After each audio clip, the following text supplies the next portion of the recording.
fanka iyo suugaanta waynu daawanaa riwaayadaha aynu ku nasanaa heesaha iyo gabayada waliba bal haddaba xaggay ka yimaadaan jiilkii 1950kii jiri jiray maanta ma jiraan waa maya halkan waxaynu iskula wadaagi doonaa koox dhalinyaro ah oo dhalinyaradaasi waxay ka kooban tahay majaajilaystayaal iyo fanaaniin abwaaniin oo curiyayaashiya waxa jirta haddaba kooxda anigu waan la kulmay waxyaabaha ay soo diyaariyeen oo ka hortagaya qabyaaladda iyo dagaalada waynu isla daawan doonaa halkan igula daawo bal haddaba waxa jirta waxyaabaha iyagu u baahan yihiin iyo waxa inagu aynu uga baahannahay ayaynu isweydiin doonaa wadila daawan amitaynu wadanaaliya ilaa ma imika amba maan ku haraga aradka miyaad ka maqan mayaan miyiga ku maqnaaye awar kale kuu sheego qalajay dhegeyso ilaa waagi qarofliya qarnigii saddexaad halkan beesha u qaybnay qoysaskii baa wadayaal oo qormadii bay fadhiyeen magaalkaas soo qabtay oo raashimaan qaas lahaaye beeshada aqoontaan wax miyaa ku qabtaan qorsheeyo ka dhaqaaqaya qaabkii aanu naqaaniyo dhaqankii waa qaribteeno dumar qaar sare weyn iyo inaba qoorta u dheero qudunquuti iyo xuur iyo qaabka tuglay moodo oo qadaadka ka xirta timaa qaaray maqayn wax badan baa qaribteene bal qorshaa ka waran hodhodho bataadu waa badheer qalooxa u dhegayso waligaaba qayliya buuqiyo qaloocaad ka heshaay ood u baaqabqableeya qoysaskii wadayaaliyo horta qayr badan sheegtay warka laabta ka qaado quruxdeedu magaalada shaqada qarka saariyo qashada wasiyaasad xariib baa qorayo qarankiina hageen shidaalka qarka yaaliya qaraadka dhulka hooyo waa la soo qubayayo qaarada inuu ku noolay buuraha qariyo waa la soo qadayaye hanuunka balago ka qayb qaada wanaagga waa beedsa wageyn oo heede maceel afkooda ku yaal baa kaa buuxsay maxaa la qodaya waxa la qodaya miyaana ogeyn dalka inuu horumar ka socdo waxa la qodayna waxaa ka mid ah macdanta shidaalka dahab wariyaahe dee adduunka la tartan miyaana ogeyn inuu waddanka horumar ka socdo horumarka horta waa si wanaagsan anagu xagga ayaa miyigaanu ku dambeeyey marka waxa weeye yaa horta wax qodaya qarankaa qodaya horumar baa la gaaray qarankaa qodaya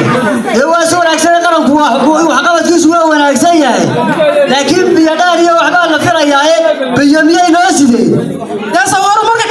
kama mid aha biyaha shidaalka dahabka war waxaan ku waa la horumar xagga macdanta waa la wadaya waadaanu ku fahanay xagga macdanta miya waxa weeye adeer horta waxa weeye halkan annagaa ku nool meesha aanu anagu deganay xoolu noo daaqayaana cidina qodi mayso waxa weeye markaa waxaan sheegay wax kale idin waxay la yidhaaheen waxbaa la qoday maxaa la qoday waxa la qodaya waa laynagu soo duulay maxaa la qoday maya dadkeena maaha waa laynagu soo duulay markalayno hayadii maaha waa wax kale maxaynoo sidaan waxbay nooga sideen waxay isleeyihiin waxbaanu idiin soo saaray awuudhaga cuslaade waxaa ku yidhi anagu xaggaad ka keento odagaa sagaashan jirka wariyaahe miyaynaan isogeyn idinka iyo dadkiina waaweyn inay meesha adduunku inu horumargaano waddanku qaranku talinay waxaanu ku nidhi anagu ariga iyo xoolaha nool iyo waxyaabahaasaan u baahanaya wax la qodoo kale garan mayne balwaynoo marka ummaddaa sagaashan jirkeedii aanu ka dhaadhicin karan aanay dee wacyigelinta iyo inuu waddanka horumar ka jiro iyo inuu qaranku shaqaynayo iyo ina shiidaan la qodayo macdan la soo saarayo aynu adduunka barbar istaagay ilaahay qabyaaladda ka qalbigooda ha ka mar waa balumadaaya oo iyagii aan wacyigelinaysan yihiin haddii aan laba gaadhi sidoo noqon lahay ilaahayo waa tahay intaa haddii aynu halkaa kaga nimaadno majaajiladaas sidee baad u aragtaa wax ma jiri karaan iyadoo heesii inoo dambeeyaan haddana waxaynu isweydiinaynaa maxay inooga baahan yihiin ugu horreyn horta dhallinyaradani cidi kama maalgelin oo cidi isma garab taagin iyadaa isdoonatay oo iskeedii soo abaabushay tiraba inta ay ka kooban yihiin 4 iyo 5 gobol meelaha anigu 4 gobol waa garanaya dhallinyaradaasi haddaba waxay jahayn kartaa wax fara badan oo waaqacan taagan imanka la soo darsay bulshada oo maxaa ka mid ah haddii waxaad xasuusataa xidigaha geesku waqtigii ay shaqaynayeen ama xidigaha ahaayeen wax fara badan oo toosinta bulshada iyo dawladaba ah ayaa jirtay haddaba iyaga waa la maalgeliyey xukuumaddii markaa joogtay ayaa si fiican ugu tacabtay dhalinyarada maanta waxay u baahan yihiin maanta in lagu taaco waxa jira magacooda waynu soo gudbin doonaa balse qabyaaladiid ayaabaan ugu magac daray anigu markaad majaajilada ka timaado heesaha waynu u gudbaynaa dhalinyaradaasi maanta wax isgarab taagay u baahan tahay sababta iyagu halkaa ma dhaafin karaan halkan imika ay joogaan ma dhaafin karaan cidda loo baahan yahay inay isgarab taagtaa waa ayo idinkeeda weydiinaya waa bulshada iyo xukuumadda oo xukuumaddu waa si kala xukuumadda cidda ay khusayso kuwa dhalinyarada u magacaaban hadday kuwa ciyaaraha tahay hadday kuwa fanka iyo suugaanta tahay iyo haddii ay kuwa warfaafinta macal wasaaradda warfaafinta ku dar maanta dhalinyarada haddii aan la jahaynin isma taagi doonto qabyaaladdu isma taagi doonto dagaaladu laakiin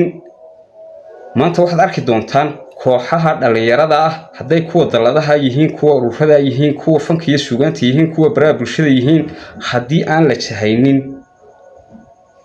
oo aan maanta loo samayn wadda ay raacaan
See